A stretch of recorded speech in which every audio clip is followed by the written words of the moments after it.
뭘 할까 생각하다가 토막토막 설교를 할 수도 있겠지만 짧은 기간이지만 빌립보서를 전체적으로 오버뷰하는 그런 말씀을 나누면 어떨까 생각했습니다. 왜냐하면 빌립보서의 별명이 기쁨의 서신입니다. 여러분 교회가 기쁜 우리 교회잖아요. 그래서 정말 기뻐하는 교회, 기쁨의 공동체가 되기를 원하는 마음으로 빌립보서를 나누면 좋겠다는 생각을 했고, 또 보니까 저보고 4번 설교하라고 그러는데 빌립보서가 넉 장이에요. 4장. 그래서 1장, 내일 아침 2장, 저녁 3장, 주일날 4장 이렇게. 근데 이제 조금 걱정되는 것은 내일 아침에 혹시 못 나오면 1장에서 3장으로 뛰는데 전혀 연결이 안 될 거예요. 그래서 좀 연결해서 내가 빌립보서 전체를 꼭 기억하고 싶다, 이런 한번 마음이 있으면 별 수 없이 내일 아침에 꼭 나오셔야 되는데, 그냥 알람만 의존하지 마시고, 아침에 일찍 일어나는 습관이 없는 분들은 알람 울려도 끄고 또 주무실 거란 말이죠. 제일 좋은 방법은 오늘 밤 주무시기 전에 이거를 이게 오른쪽에다 갖다 놓으면 좋은데 내가 왼손잡이가 아닌데, 그러니까 물을 2컵만 드세요. 오늘 밤에 2컵만 드세요. 주무세요. 주무시기 직전에. 그러면 내일 새벽에 자동 알람이 작동할 것입니다. 확실하게 내일 새벽에 일찍 일어나는 방법이 될 것입니다. 이번 기간 동안에 특별 집회하는 동안에 나는 여러분들이 5구절을 꼭 암송했으면 좋겠어요. 5구절. 5구절 암송 못하겠습니까? 5구절. 자, 우선 첫 번째로 암송할 구절은 빌립보서 전체를 대표하는 구절이에요. 빌립보서 전체를 대표하는 구절이 뭐냐? 빌립보서 4장 4절입니다. 4장 4절. 자, 우선은 첫날이니까 저를 따라 읽으시고, 그리고 꼭 외우시기 바랍니다. 나중에 따라서 하세요. 주 안에서 항상 기뻐하라. 내가 다시 말하노니 기뻐하라. 쉽죠?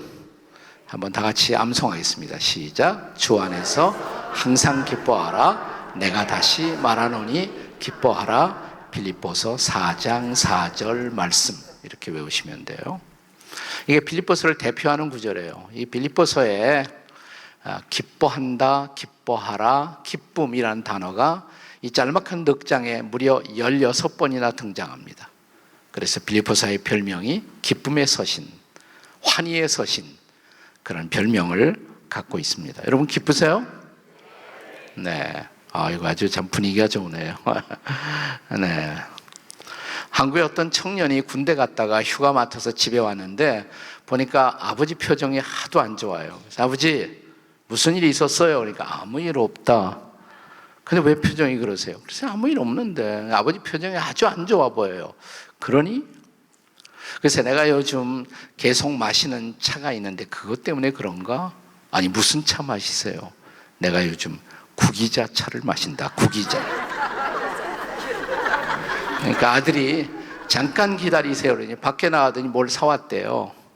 피자를 사왔어요. 피자. 이게 무슨 말인지 못 알아듣는 분이 있어요. 이게 얼굴 이거 구기지 말고 피자 이 말이에요. 피자. 네, 이제 알아들으셨네. 네, 자, 전후 좌우에 있는 분들하고 핍시다 한번 해보세요. 핍시다. 네. 이게 진짜 피려면 뭐 해야 돼요? 빌립보서를 공부해야 돼요. 빌립보서를. 네, 기쁨의 서신, 환희의 서신. 네. 이게 제일 대표하는 구절이 뭐다? 4장 4절 말씀.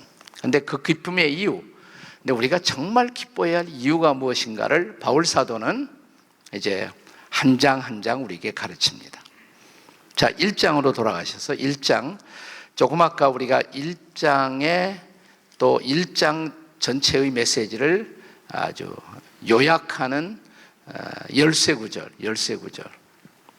우리가 옛날에는 우리 교회에 나와서 주일학교 같은 데 공부할 때 공과 공부를 꼭 했고, 요즘 모르겠어요. 요절 암송을 했어요. 요절 암송. 생각나십니까? 네, 요절. 중요한 구절이다 이 말이에요. 요절이 중요한 구절. 영어로 key verse, 열쇠 구절.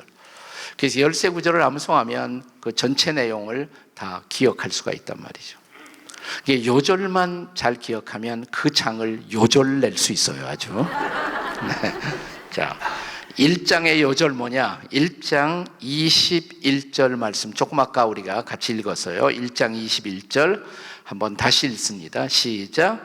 이는 내게 사는 것이 그리스도니 죽는 것도 유익함이라. 이것도 외우기 과연 이렇게 어렵지 않죠?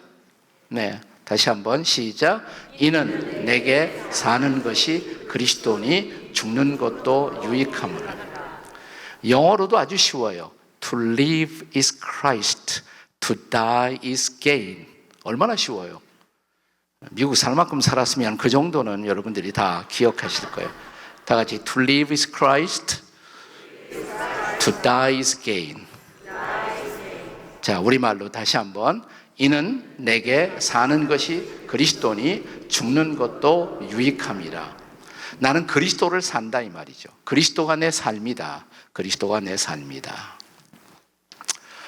그래서 이 구절에 근거해서 1장에다가 장 제목을 정한다면, 챕터 타이틀, 장 제목을 정한다면 나의 생명, 나의 삶, 우리의 생명, my life, our life, Christ. 이게 1장의 제목이에요. 나의 생명, 우리의 생명, 그리스도. 이게 1장의 제목입니다. 그리스도가 내 삶이 되셨기 때문에, 그리스도가 생명이 되셨기 때문에 나는 그리스도를 살아가는 사람으로서 그리스도 때문에 기뻐하고 그리스도 때문에 내 삶은 존재의 의미가 있는 것이란 말이죠. 자, 이제 2장으로 들어가요. 2장. 자, 2장에 이건 내일 아침 6시에 할 내용이에요. 네, 2장의 요절. 자, 2장의 키버스, 열쇠 구절은 뭐냐? 2장 5절 말씀. 이것도 유명한 구절이에요. 2장 5절. 다 같이 읽거나 암송하거나 시작. 너희 안에 이 마음을 품으라. 곧 그리스도 예수의 마음이니. 너희 안에 이 마음을 품어라. 우리가 품어야 할 마음, 그리스도 예수의 마음. Mindset of Christ. 그리스도의 마인셋. 그리스도의 마음을 가져라. 예. 우리가 이 구절에 근거해서 2장에다 제목을 정할 수가 있다면 나의 모본 혹은 우리의 모본, my example, our example Christ. 나의 모본이 되시는 그리스도. 순서가 매우 중요해요. 그리스도는 먼저 생명이 되셔야 돼요. 그리스도가 생명이 되지 않고 모본 되신 그리스도를 본받으려고 하면 너무 힘들어요, 그게. 기독교는 율법주의가 돼요. 힘든 도덕 종교로 전락해요. 근데 예수님이 생명이 되면 그분을 본받는 것은 어려운 일이 아니에요. 즐거운 일이에요. 그분은 우리의 확실한 모본이에요. 내 모본을 어디에서 찾을까? 방황할 필요가 전혀 없어요. 그냥 그리스도 보고 그대로 따라가고 본받으면 돼요. 구체적으로 그리스도를 어떻게 본받을 것인가? 무엇을 본받을 것인가? 그건 물론 내일 아침에 하죠. 네. 그거 빠지시면 전체가 다 빌립보서를 기억하기가 힘들어요. 네. 자, 옆에 분들에게 어차피 내일 아침 나와야겠네요. 한번 해보세요. 시작. 어차피 내일 아침 나와야겠네요. 나는 한국에서 왔는데 뭐 6시에 그 못 나와요? 네. 자, 이제 3장으로 들어가요. 3장. 3장의 요절, 3장의 키버스. 이것도 유명한 구절이에요. 3장 14절 말씀. 시작이 표대를 향하여 이렇게 시작됩니다. 자, 읽거나 암송하거나 3장 14절 시작. 표대를 향하여 그리스도 예수 안에서 하나님이 위에서 부르신 부름의 상을 위하여 달려가노라. 많이 우리가 기억하는 구절이죠. 어렵지 않죠? 네, 표대를 향하여. 이 표대란 말이 영어로는 goal로 되어 있어요. goal. My goal. 나의 표대, 나의 목표. Our goal. 우리의 목표. 목표가 되신 그리스도. 이게 3장이에요. 그리스도는 모본일 뿐만 아니라 따라보고 바라보고 달려야 할 우리 인생의 목표가 되시는 분이에요. 목표. Our goal, Christ. 네, 3장이에요. 자, 이제 4장으로 들어가요. 4장의 13구절, 요절. 4장 4절은 전체를 대표하는 말씀이고 4장을 대표하는 구절은 저는 4장 19절 말씀이라고 생각해요. 4장 19절 한번 같이 읽거나 암송하거나 다 같이 시작. 나의 하나님이 그리스도 예수 안에서 영광 가운데 그 풍성한 대로 너희 모든 쓸 것을 채우시리라. 네, 여기 중요한 단어가 풍성이라는 단어예요. riches, 풍성함, 부요함. My riches Christ, our riches Christ. 혹은 abundance라는 번역을 사용하는 데도 있습니다. 나의 풍성함, 우리의 풍성함이 되시는 그리스도. 그러니까 빌립보서가 어떻게 시작하느냐 하면 생명으로 시작해. 1장에서 생명. 뭘로 끝나냐면 풍성함으로 끝나요. 그리스도는 우리에게 생명을 주시고 생명이 되세요.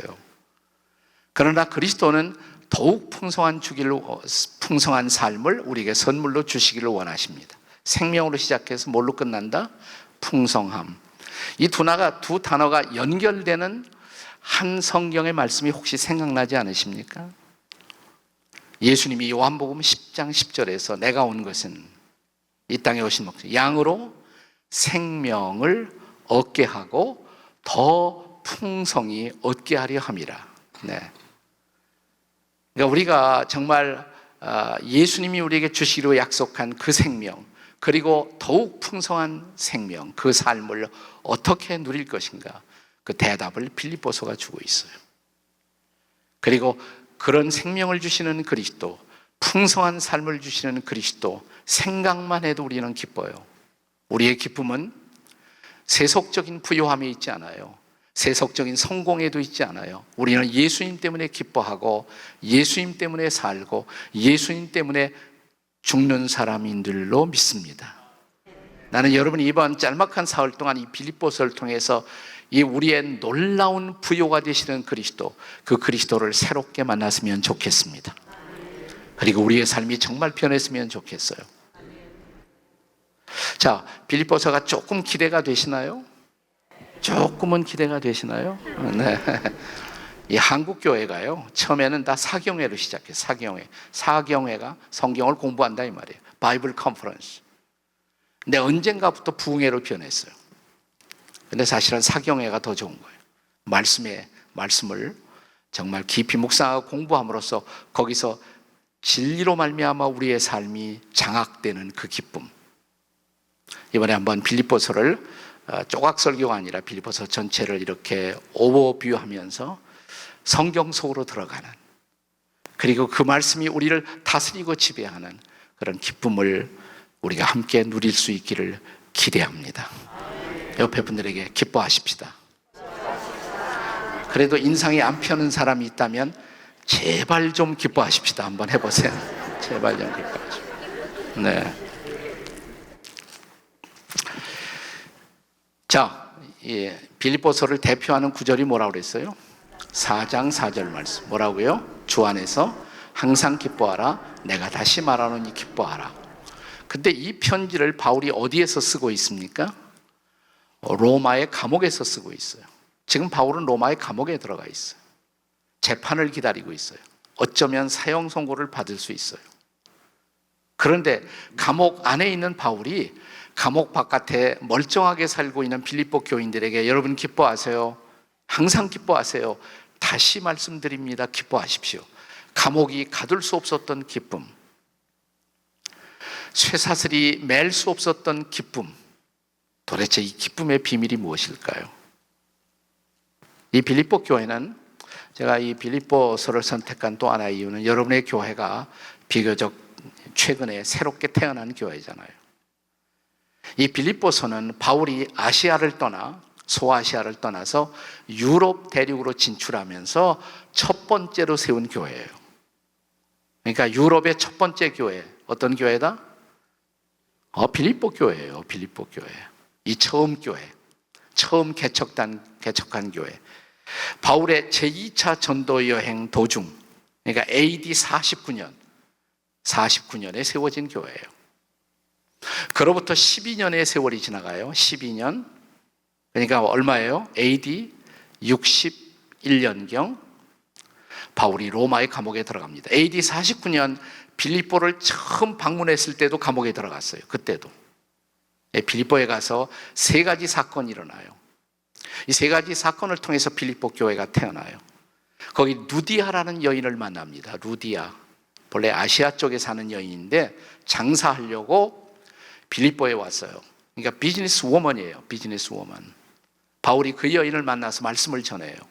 성경은 이렇게 기록합니다. 사도행전 16장이 이 세 가지 에피소드를 기록하고 있는데 사도행전 16장에 보면 바울이 말씀을 전할 때 주께서 그 마음을 열어. 바울이 말을 전했는데 하나님이 이 여인의 마음을 여셨어요. 그리고 그리스도를 영접합니다. 그리고 유럽 최초의 그리스도인이 됩니다. 자, 유럽 최초의 그리스도인 누구? 루디아. 네. 그리고 두 번째 에피소드가 일어나요. 점쳐서 어떤 사람에게 고용되어서 점을 쳐서 굉장히 많은 돈을 벌어 그 주인에게 굉장한 이익을 끼치고 있던 점성술사 여인을 만나요. 네. 근데 이 여인이 바울을 딱 만나자마자 알아봤어요. 하나님의 귀한 종이다. 높으신 종이다. 귀신 때문에 점을 쳐요. 귀신 때문에 인기가 많았어요. 그러니까 이 여인은 바울을 만나자마자 바울이 하나님의 종이라는 것, 바울이 전하는 메시지가 구원의 길이다, 그것까지도 알아채렸어요. 귀신이 귀신같이 알아맞혔어요. 네. 그래갖고 아주 주인에게 커다란 이익을 끼쳤단 말이죠. 커다란 이익을 끼쳤어요. 네. 그러나 귀신의 작동으로 그렇게 하고 있는 것을 알았던 바울은 아픈 마음으로 이 여인 속에 존재하고 있던 귀신을 쫓아냅니다. 나사렛 예수 그리스도 이름으로 명하노니 귀신아 나가라. 귀신이 나갔어요. 그리고 예수님을 받아들입니다. 두 번째 크리스찬이 돼요. 자, 빌립보 도시의 두 번째 크리스찬 누구다? 귀신으로 점치던 여인. 네. 그러자 이 여인을 고용해서 돈을 벗고 있던 주인이 성질이 나는 겁니다. 화가 났어요. 자기가 수익이 끊어졌으니까. 그래서 바울 일행을 고발합니다. 바울과 또 신라가 동행하고 있었는데 고발을 해요. 이상한 풍속을 전해서 도시를 어지럽히고 있다. 바울이 잡힙니다. 그래서 빌립보의 감옥에 들어갑니다. 빌립보의 감옥에. 그러나 이 감옥에 들어가서도 바울은 한밤중이 됐을 때 갑자기 찬양을 부르기 시작해요. 바로 이 대목에서 한국 교회가 존경하던 유명한 손양원 목사님은 이 빌립보 감옥에서 밤중에 바울과 신라가 드렸던 찬송, 이걸 옥중 콘서트다 이렇게 말해요. 옥중 콘서트.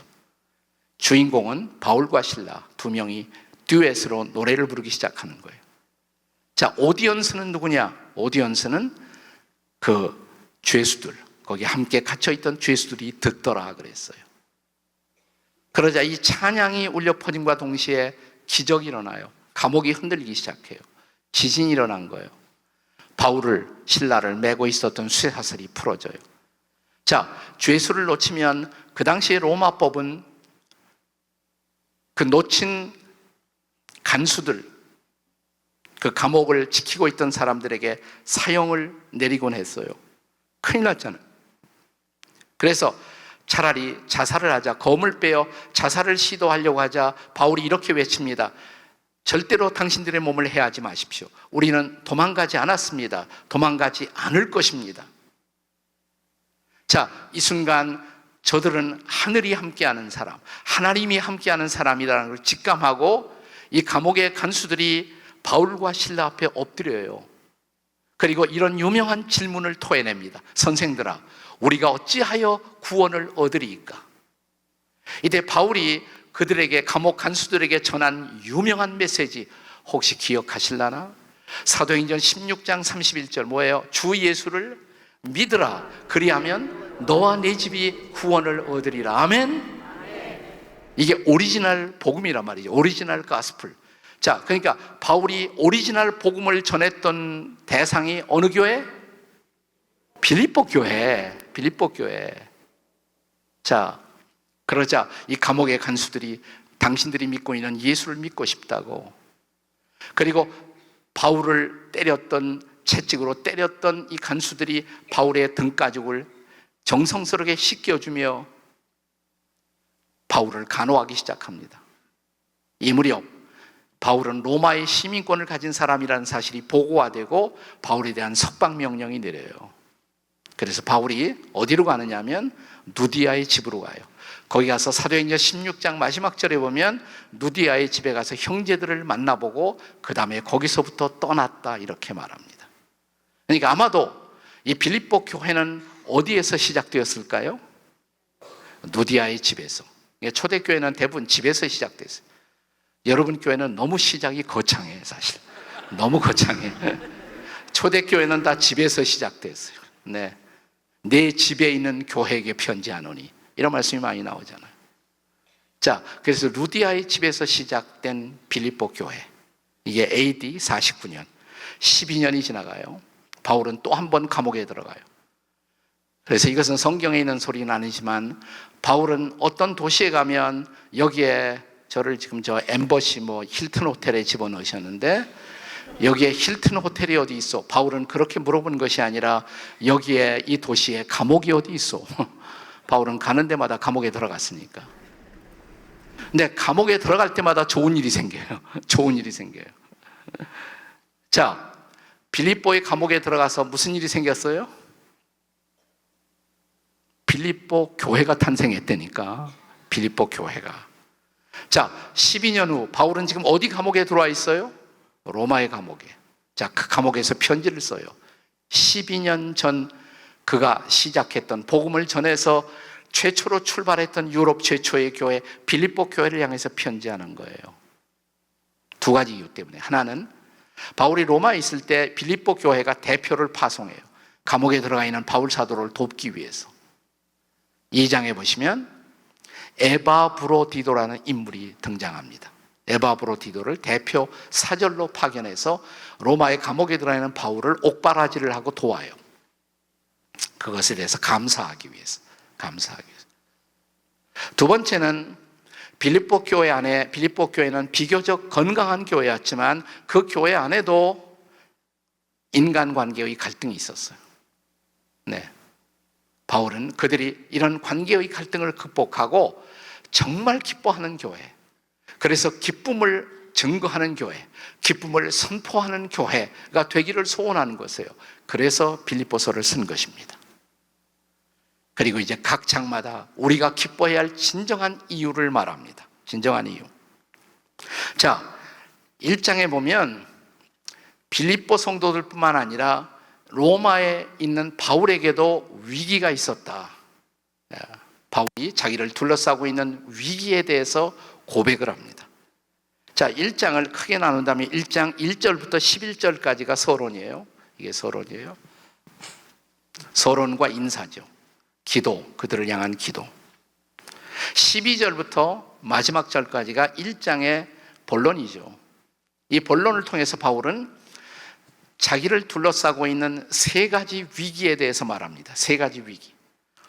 이 세 가지 위기는 바울의 기쁨을 빼앗아 갈 수 있었던 위기들이에요. 어떤 위기냐? 첫 번째, 상황적 위기. 상황적 위기 혹은 환경적 위기. 두 번째는 관계적 위기.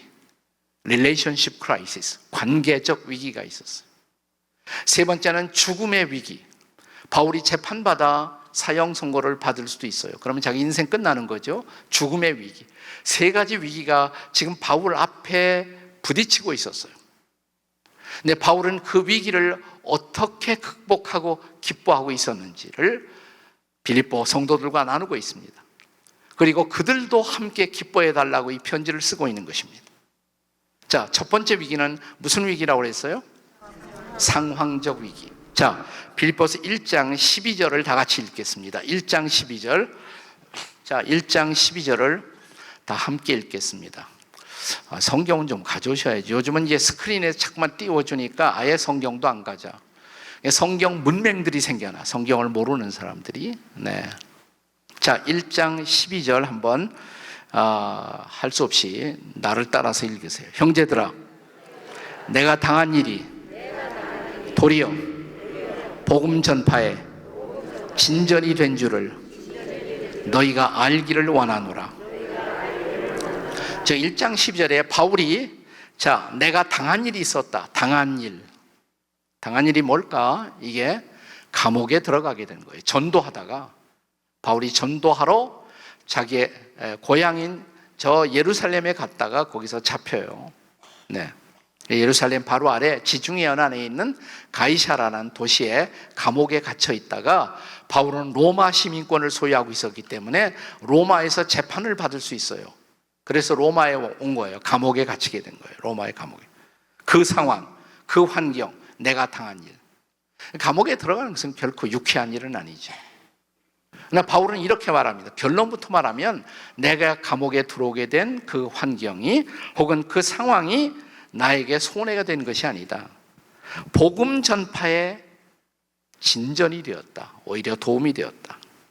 그 다음 절에 이러므로 나의 매임이 내가 옥중에서 이렇게 매임받은 이것이 그리스도 안에서 모든 시위대 안과 그 밖의 모든 사람에게 나타났으니. 그러니까 이 시위대라는 것은 특별히 무슨 청와대 경호실 비슷하다. 우리나라로 말하면 청와대를 지키고 있는 경호실.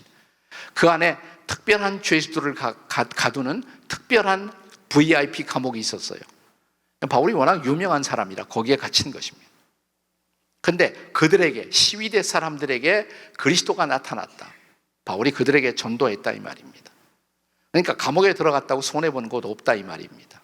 사실 우리가 로마서 1장, 바울이 쓴 유명한 로마서 1장을 읽어보시면 바울의 마음속 깊은 곳에 소원이 하나 있었어요. 로마로 가는 거예요. 로마로. 왜냐하면 그 당시 로마가 세계의 메트로폴리탄, 세계의 수도예요. 로마가 복음화되어야 전 세계가 복음화될 수가 있었기 때문에 바울이 기도했을 거예요. 하나님 저를 로마로 보내주십시오.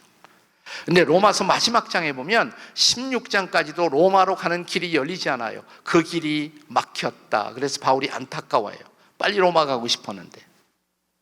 그런데 저 예루살렘에 갔다가 갑자기 체포당해요. 그리고 로마로 끌려오게 됩니다. 근데 일단 바울이 로마에 온 거예요? 안 온 거예요? 왔잖아요. 그러니까 기도의 응답이에요? 아니에요? 예? 응답이에요? 아니에요? 아니에요? 로마 왔잖아요. 로마 왔잖아요. 물론 바울은 하나님 저를 로마로 보내주십시오.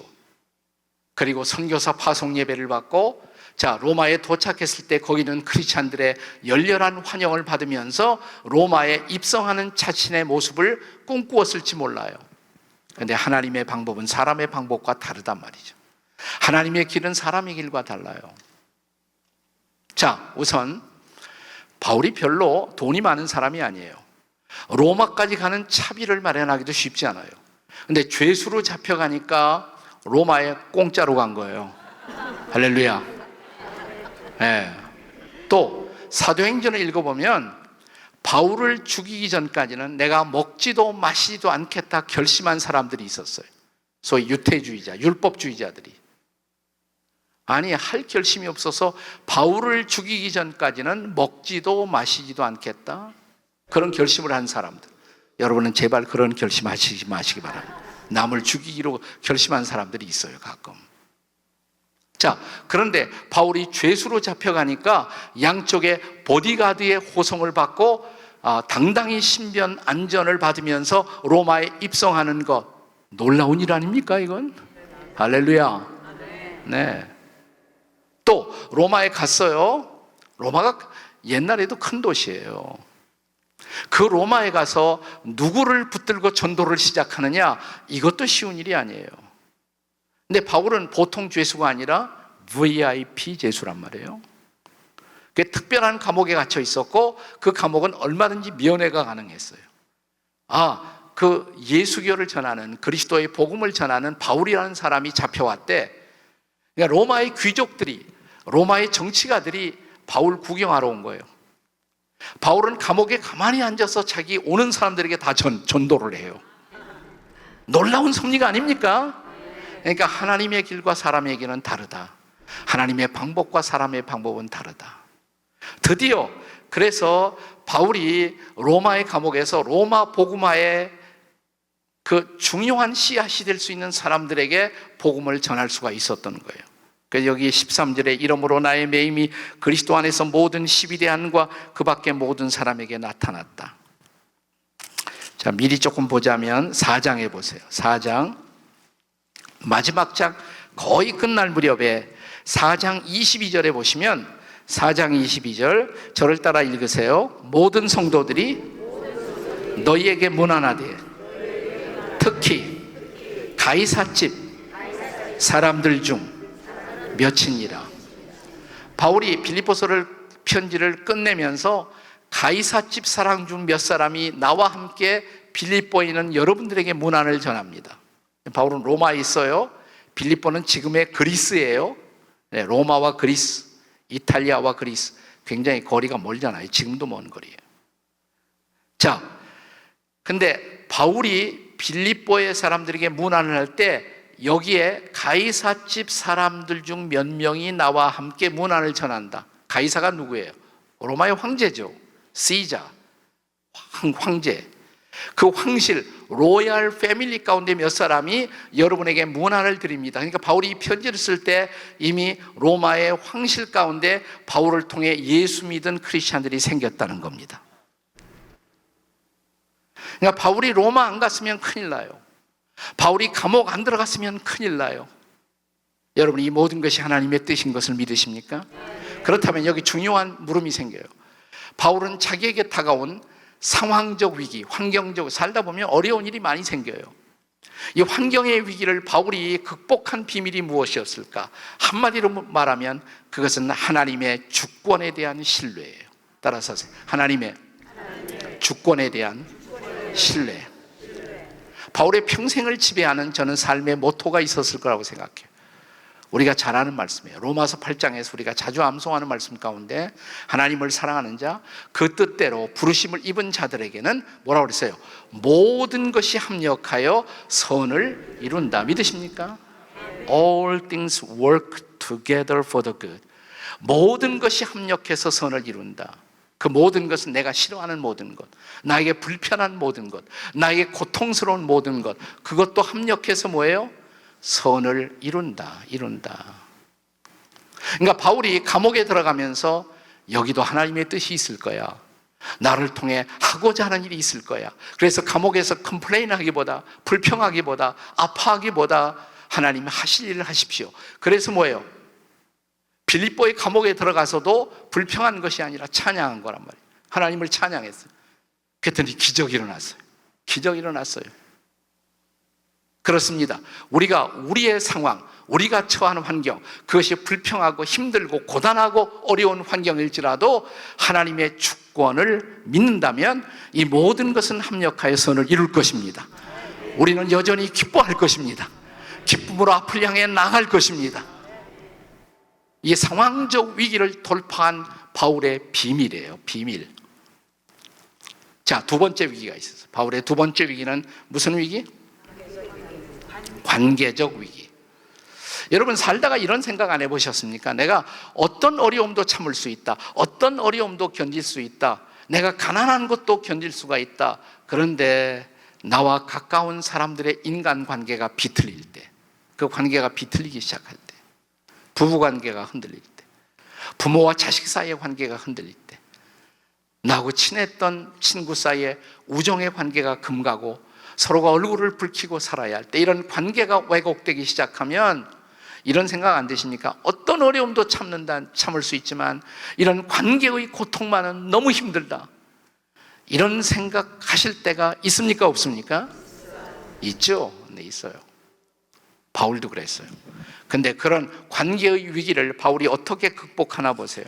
자, 다시 빌립보서 1장으로 다시 돌아가십니다. 1장.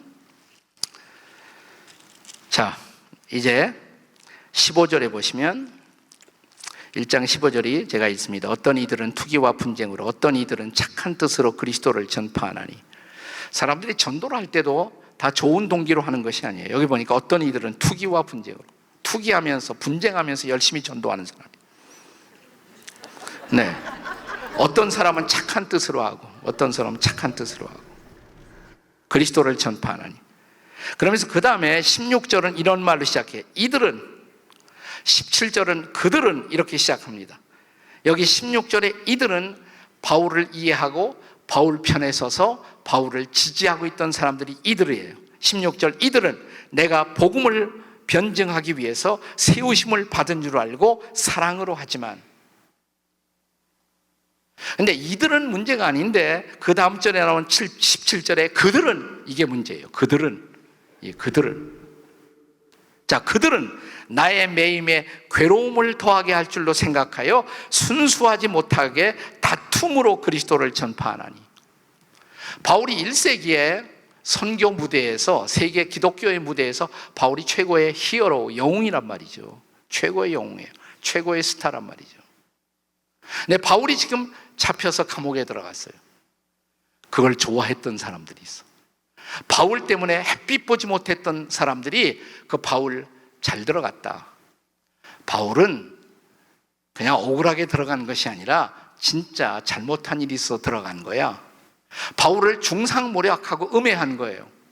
그리고 바울이 사라진 무대에서 대신 스타로 뜨기를 원했던 사람들, 그들이 바울에 대한 온갖 중상모략을 한 거예요. 내가 전도하다가 로마까지 끌려와 감옥에 들어가 있는 것도 아프고 힘든데 과거에 나의 동력자들, 전도한다고 하는 사람들이 나를 음해하고 나를 중상하고 있다, 이 소식을 들었을 때 바울이 얼마나 힘들고 가슴이 아팠겠어요. 그런데 놀라운 고백, 이 자이언트, 영적인 거인 바울의 고백을 들어보세요. 18절입니다. 1장 18절. 혹시 성경 가져오신 분들은 1장 18절을 크게 읽어보세요. 시작. 그러면 무엇이냐? 거치대로 하나 참으로 하나 무슨 방도로 하든지 전파되는 것은 그리스도니 이로써 나는 기뻐하고 또한 기뻐하리라. 아멘. 이쯤 되면 이제 제 집회의 성격을 알았으니까 내일 아침에 올 때는 뭘 가지고 온다? 성경 가져와야죠. 성경 가져와야지. 성경 확인도 하고, 이렇게 포인트도 이렇게 점검해보고. 나는 항상 이렇게 믿어요. 말씀과 나의 거리는 나와 하나님 사이의 거리다. 우리 하나님의 말씀을 통해서 우리가 살아가는 사람들인데 좀 더 말씀 가까이 하고 암송도 하고 묵상도 하고, 이게 진짜 그리스도인들의 모습이 아니겠습니까? 자, 이 놀라운 고백을 다시 들어보세요. 그러면 무엇이냐? 거치대로 하든 창으로 하든 무슨 방도로 하든지 전파되는 것은 그리스도니 이로써 나는, 보세요, 기뻐하고 또한 기뻐하리라. 이 단어가 계속 나와요. 기뻐하고 기뻐하리라. 무슨 말이죠? 바울이 이렇게 생각했을 거예요. 내가 감옥에 들어와서 지금 마음대로 내가 전도 못하잖아. 근데 감옥 바깥에 있는 저 사람들이 나를 음해할 망정, 중상하고 모략할 망정, 내가 해야 할 전도를 대신하고 있다면, 내가 증거할 그리스도를 대신 증거하고 있다면 뭐예요? 내가 할 일을 저 사람들이 해주는 거 아니에요? 그러니까 나는 기뻐할 수 있다. 나는 또한 기뻐하리라. 나는 기뻐하고 또한 기뻐하리라. 이게 바울이에요. 영적 자이언트 바울이에요. 그러니까 내 체면이 어떻게 되나, 내가 얼마나 작살나나, 내가 얼마나 앞으로 내가 힘들어지나, 자기를 생각하신 것이 아니라 철저하게 그리스도 중심의 시각을 가지고 모든 사람들을 바라보는 거예요. 이 그리스도 중심의 시각, 이 Christ-centered perspective, 그리스도 시각의 전망으로 다른 사람들을 쳐다본 거예요. 다른 사람들 쳐다보니까, 저 사람들이 나에게 좀 힘들게 하지만, 나를 아프게 하지만, 나에게 상처 주고 있지만 예수만 전한다면 괜찮아. 하나님은 손해보지 않고, 예수님은 손해보지 않고, 복음은 손해보지 않잖아. 그러면 나는 기뻐하고 있어. 왜냐하면 내가 사는 목적이 하나님의 영광, 그리스도의 이름을 위해서 살고 있다면 나는 기뻐하고 또한 기뻐하리라. 아멘. 이 바울의 큰 가슴이에요. Big heart, 그리스도의 마음, 큰 마음. 옆에 있는 분들에게 제발 큰 마음 좀 가지세요. 한번 시작. 제발 큰 마음 좀 가지세요. 그건 그리스도의 마음이에요. 그리스도의 마음. 이게 2장에 나와 그리스도의 마음이 뭔가? 너희 안에 이 마음을 품으라. 그리스도 예수의 마음이. 그 마음의 본질은 어떤 마음일까요? 그건 내일 아침 6시. 네, 그렇게 해서. 네. 자, 바울의 기쁨을 빼앗아갈 수 있었던 3가지 위기. 첫째는 뭐예요? 상황적 위기. 두 번째, 관계적 위기. 마지막 위기, 죽음의 위기. 이것만 하면 끝나는 거예요, 오늘은. 네. 죽음의 위기, 죽음의 위기. 자, 계속되는 말씀. 20절. 빌립보서 1장 20절의 말씀을 성경 가져오신 분들은 다 함께 읽겠습니다. 1장 20절 시작.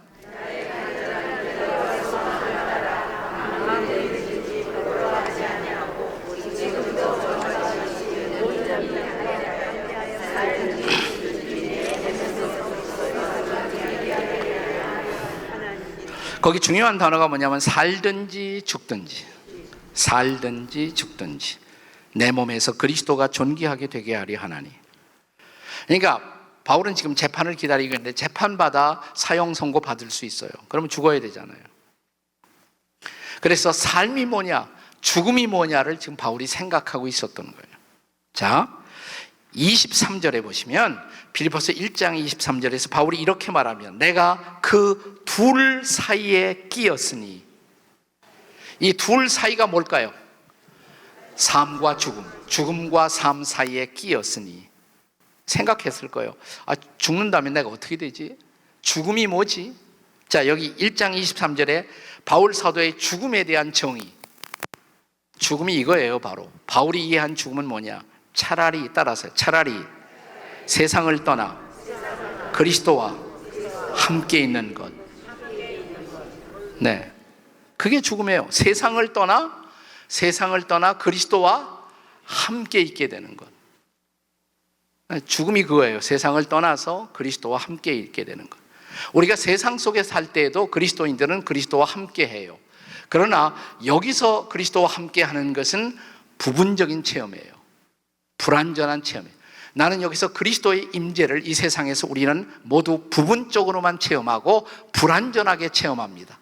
성령 충만할 때는 아, 예수님 나와 함께 하셔 좋아하지만, 성령 충만이 떠나고 악령 충만하면 주님이 나를 버리셨구나 이런 생각도 하고 왔다 갔다 했단 말이에요. 네. 그러나 내가 세상을 떠날 때, 육신을 벗을 때, 육신은 흙으로 돌아가지만 구원받은 영혼이 그리스도와 온전히 연합할 때, 그때 나는 얼굴과 얼굴을 마주하듯 그리스도의 영광 속에 완벽하게 들어가 그리스도의 임재를 완전하게 체험하는 거예요. 그리스도와 완전히 영광스럽게 영원히 함께 있게 되는 것, 그것이 바로 죽음이란 말이죠. 그래서 바울이 어떻게 말합니까? 다시 보세요. 내가 그 둘 사이에 끼었으니 23절, 차라리 세상을 떠나 그리스도와 함께 있는 것이 훨씬 더 좋은 일이다. 죽음? 나는 죽음을 환영할 수 있어. 왜냐하면 죽으면 내 육신은 흙으로 돌아가겠지만 구원받은 내 영혼은 주님과 함께 영원히, 그리고 완벽하게 그분의 영광 속에 들어가 그분과 함께 있게 될 터인데 얼마나 좋아. 난 죽음을 환영할 수 있어. 그건 더 좋은 일이야. 그런데요, 바울이 편지를 쓰던 시점에서 아직은 그 마지막 죽음이 올 것 같지 않은 예감을 가지고 있었던 것 같아요. 그래서 그 다음에 이렇게 말합니다. 자, 24절에 내가 육신으로 있는 이것이 너희를 위하여 더 유익하리라.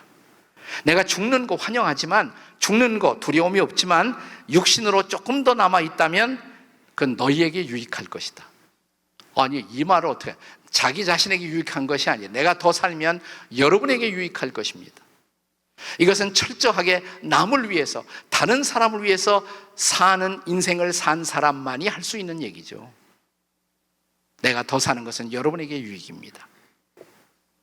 22절에도 얘기했어요. 22절에 그러나 만일 육신으로 사는 이것이 내일의 열매일진데, 하나님이 더 살려주시면, 아직은 내 생명 거둬가시지 않고 살려주시면 나는 내가 하는 일에 열매를 맺으며 살 것이고, 네, 그 열매가 뭐냐? 구체적으로 자, 24절, 내가 육신으로 있는 것이 너희를 위해 더 유익하리라. 25절, 내가 살 것과, 아직은 죽지 않고 살 것과, 너희 믿음의 진보와 기쁨을 위하여 너희 무리와 함께 거할 이것을 확실히 아노니.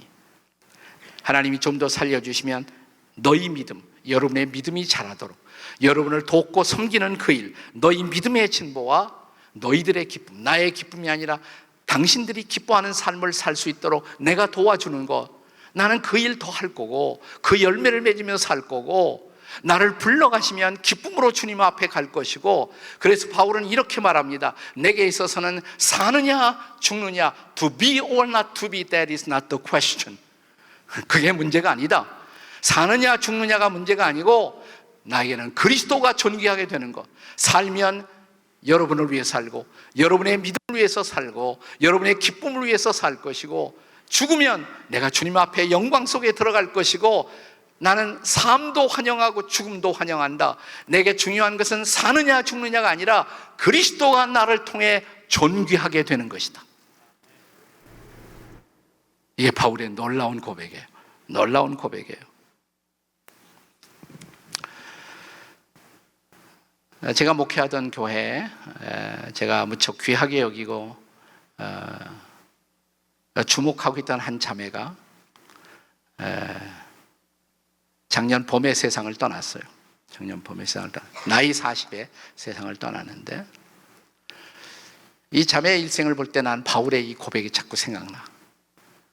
살면서도 기뻐하고 죽음 앞에서 더 기뻐하면서 마지막 남은 인생의 찬스들을 전도하고 열매를 맺는 일에 자기 인생을 최대한 들였던 감동의 여인, 이 한 여인을 소개하고 싶어요. 이 자매의 어머니는 여전도사님으로, 제가 현역으로 담임 목사로 있을 때 저희 교회 여전도사님으로 저와 동역을 했던 분이고, 아버지는 장로님으로 제가 교회 개척을 하면서, 지구촌교회 개척을 하면서 교회를 장소를 5번이나 옮겨 다닐 때 건축팀장으로 헌신하셨던 분이에요. 그 집의 딸이에요. 딸인데 저희 교회에서 초등부 나오고 중등부 들어가고 고등부 들어가고 대학부 들어가고 서울대 불문과에 들어갔어요. 서울대학 졸업했어요. 그리고 학원 선생이 됐습니다. 근데 아주 스타 선생이 돼, 인기 있는 선생이 됐어요. 돈 많이 벌었어요. 근데 어느 날 대부분의 믿는 가정의 자녀들이 신앙이 타성에 젖어서 별로 활기가 없다가 청년에 사는 전도 폭발 훈련을 받았어요. 훈련을 받다가 깜짝 놀랐어요. 이 자매가 전도가 이렇게 쉽고, 전도가 이렇게 재미있고, 전도가 이렇게 보람이 있는데 내가 전도를 그동안 못하고 살았구나.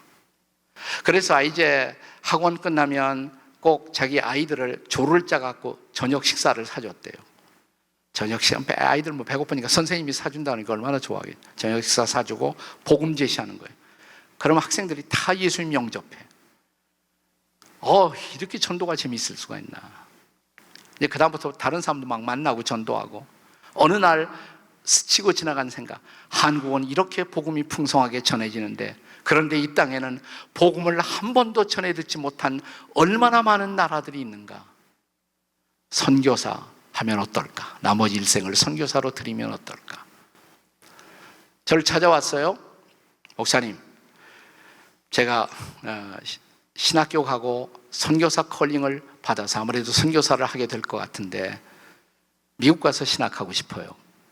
신학교 어디 갈까요? 그래요. 제가 졸업한 신학교가 제일 좋은 신학교라고 생각했기 때문에 시카고에 있는 트리니티 신학교를 제가 소개해 줬어요. 갔어요. 3년이 지났어요. 이제 거의 다 한 학기만 더 하면 졸업해요. 근데 신학교, 어느 신학교나 졸업할 무렵에는 목회 실습이 있어요. 목회 실습을 한 학기 해야 되는데, 그때 건강이 좀 안 좋아서 목회 실습은 한국의 모교에 가서 하고 싶다, 이런 생각이 들었던 모양이에요. 저한테 또 이메일 편지가 왔어요. 제가 목회 실습 전도사로 가능할까요? 그거는 내가 볼 때 교회에서 큰 결정이 필요하지 않은 것이고 그냥 부서에서만 허락하면 되는 것이니까 그건 문제가 안 될 거라고, 빨리 나오라고. 그때 나왔어요. 실습 전도사가 되어서 일을 시작하면서 건강 체크업을 딱 했어요.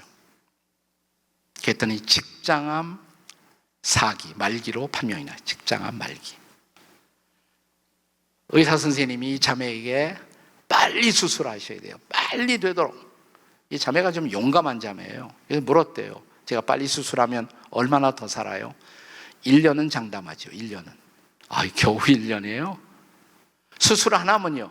수술 하나면 6개월도 장담할 수 없습니다. 그래요? 그 자리에서 선생님, 죄송하지만 저 수술 안 하겠습니다. 제 생명이 그 정도 6개월 혹은 1년 그렇게 남아있다면 이 소중한 시간에 제가 정말 이웃들과, 내 사랑하는 이웃들과 나누고 싶은 메시지가 있습니다. 선생님께 묻고 싶습니다. 선생님도 어느 날 세상 떠나지 않으시겠어요? 세상 떠난다면, 만약 천국이 존재한다면 선생님 천국 갈 수 있어요? 의사 선생님한테 일단 전도를 시작한 거예요. 그 다음부터 닥치는 대로 만나는 사람들에게 갑자기 자매가 유명해지기 시작했습니다. 전국에 있는 청년회가 초청해요. 이 자매만 갔다 오면 이 자매의 간증을 듣고 청년회가 뒤집어져요. 주일학교 교사들이 막 뒤집어져요. 제가 긴 얘기 줄이자면 이 자매는 의사 선생님이 1년이라고 얘기하는데 3년을 더 살아요. 3년을. 세상 떠나기 한 달 전에 제가 그 자매 댁을 잠깐 방문한 적이 있어요. 목사님 바쁘신데 오셨어요. 목사님 저는 걱정 안 하셔도 돼요. 저요 지난 3년을 30년처럼 살았어요. 제가 만날 사람 다 만났고요. 사랑해야 할 사람들, 용서해야 할 사람 다 용서했고 용서받았고 사랑했고요. 전도해야 할 사람 다 전도했고요. 목사님, 저 지금 빨리 주님 앞에 가고 싶어요. 주님 앞에 보고 가고 싶어요. 제가 얼마나 주님이 나에게 맡겨주신 복음을 가지고 얼마나 신나게 전도했는지 그 이야기를 주님께 들려드리고 싶어요. 혹시 제가 세상 떠나면 꼭 이런 찬송 제 장례식에서 불러주세요. 내 구주 예수를 더욱 사랑, 엎드려 비는 말 들으소서. 내 진정 소원이 내 구주 예수를 더욱 사랑. 목사님 여기 2절 있죠? 이전에 세상 나 기뻤어도 지금 내 기쁨은 오직 예수. 저는 예수님 때문에 기쁘고 행복했어요. 나의 기쁨인 그 예수님 빨리 만나고 싶고요. 그리고 작년 봄 이 찬송을 주변에서 불러주는 가운데 할렐루야 주님 사랑합니다 이 고백과 함께 하늘나라로 갔어요. 나는 이 자매의 마지막 남긴 간증의 육성을 1시간짜리지만 짤막하게 3분만 핵심되는 간증만 여러분에게 들려드리고 싶어요. 한번 여기 스크린에 들려주시죠.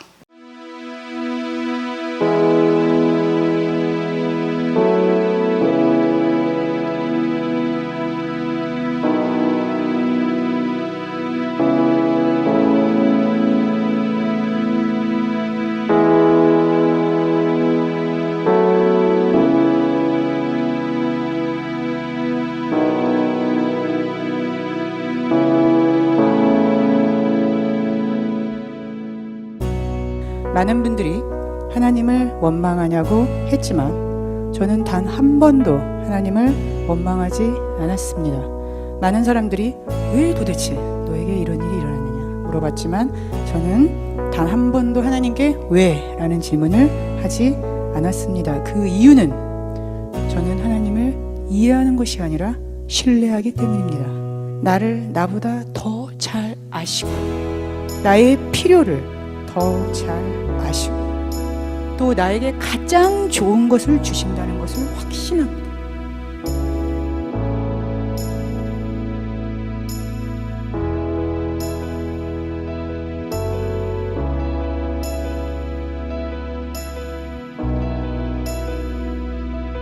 저는 이 고통의 시간을 통해서 복음의 놀라운 능력을 깨달은 것이 저에게 큰 축복이었습니다. 이 죽음의 문턱에서 느끼는 이 평안, 이 행복, 그것을 경험하면서 저는 더욱더 정말 이 세상에서 이 복음만큼 좋은 것은 없구나 라고 확신하게 되었습니다. 어떻게 사람이 곧 죽는다, 그것도 아주 비참하게 아주 고통스럽게 죽는다, 그런 얘기를 듣고도 이렇게 행복하고 이렇게 평안할 수 있을까?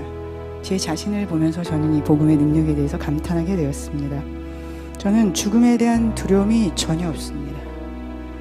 죽게 되었지만, 육신의 고통이 있지만 이제 죽어서 나를 위해 죽어주신 예수님을 드디어 만나고 또 그분과 함께 살게 될 것이라는 기대와 흥분이 있습니다. 힘들어도 예수 그리스도 때문에 기쁘고, 힘들어도 예수 그리스도 때문에 행복하고, 힘들어도 예수 그리스도 때문에 감사합니다. 이것이 어떻게 가능한가요?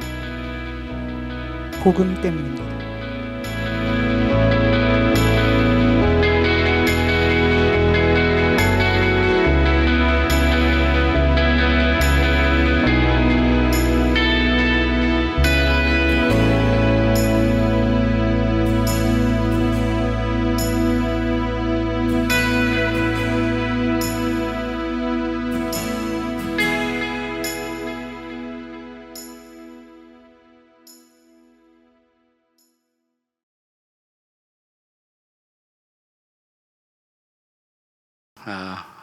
세상 떠나기 한 달 전에 제가 가정으로 방문하기 직전에 저희 교회에서 마지막으로 했던 간증입니다. 그리고 그 병석에서 나눈 편지, 자기 간증, 이런 내용들을 엮어서 그가 마지막으로 펴낸 책, 당신은 하나님을 오해했습니다. 이 책이 거의 한 1년간 기독교 코너의 베스트셀러로 많은 사람들을 일깨웠습니다. 네, 유석경 자매. 40을 못 살다 갔지만 수많은 사람들에게 복음의 위대한 도전을 남기고 예수가 생명이라고 전했던 이 아름다운 자매. 이 자매 안에 살아계신 그리스도, 생명이셨던 그리스도, 그 그리스도가 오늘 여러분에게도 생명이 되셨나요? 같이 기도하시겠습니다.